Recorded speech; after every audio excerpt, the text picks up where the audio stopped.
In this episode, you'll discover 3 ways to raise the average speed of your boat. Feel the grip of the oar handle, smooth yet firm in your hands. Taste the salt of your own sweat and the occasional splash of water.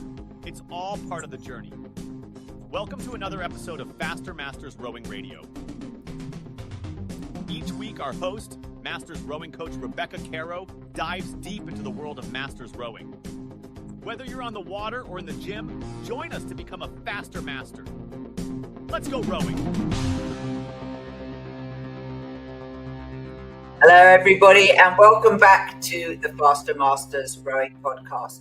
I'm Rebecca Caro, and today we're tackling an interesting point that will help you in your training.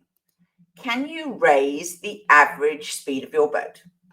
We all know that boats speed up and slow down if you're steering, if you hit a bit of wake, if you have a bad stroke. All of these things affect your speed.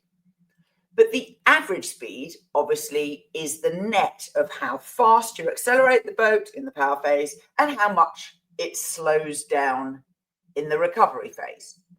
Now, we have had a separate episode all about ways to slow the boat down less. So I'm not going to focus on that, although I will link to that episode in the show notes. Today, we're talking about the things that happen to you while you are training. And the first thing to work on in raising your average boat speed is to row to the conditions. This means paying attention to what's happening with the wind, with waves, with how the water surface is. If you're on a river, you know that there are flat patches and there are patches where the water can be quite swirly. For example, if you go past a bridge, the water bounces off the bottom of the river and then comes up to the surface again and can swirl, particularly off the bridge abutment, so the footings of a bridge when it's on the riverbed. And so being conscious of what is happening around you allows you to make subtle changes to improve how your boat is moving.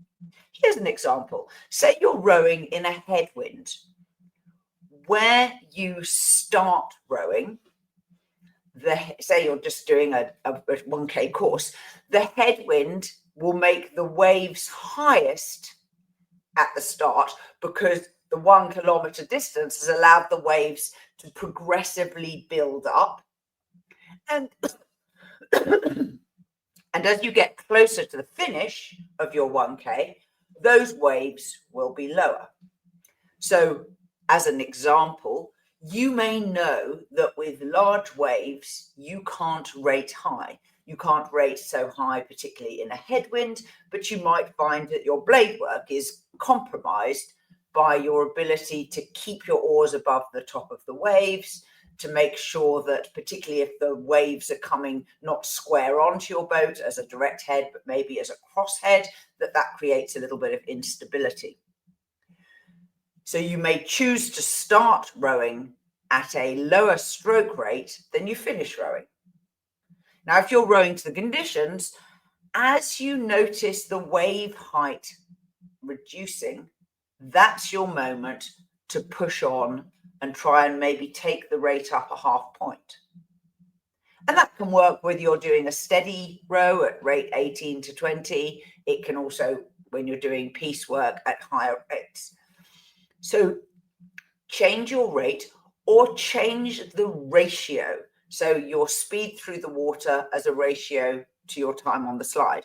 That doesn't necessarily change your stroke rate, but if you can raise the intensity through the water, you will go faster and raise your average boat speed.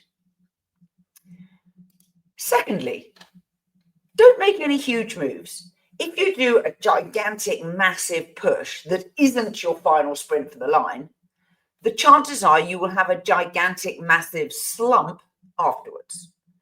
So by doing slightly more moderated moves, you make the boat go a little bit faster and you're more likely to be able to hold that new speed after you finish the move.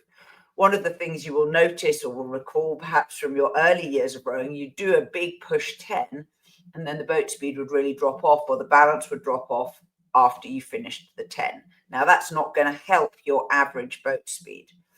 So try and make your moves a little more subtle, but also make them more sustainable.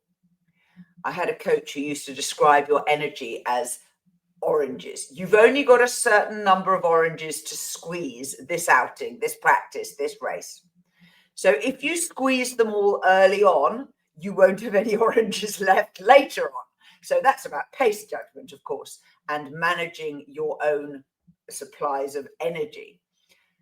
So don't squeeze all your oranges in really big moves, because you'll find that you will compensate by conserving energy, and that will lower your average boat speed. And today we're talking about trying to raise our average boat speed.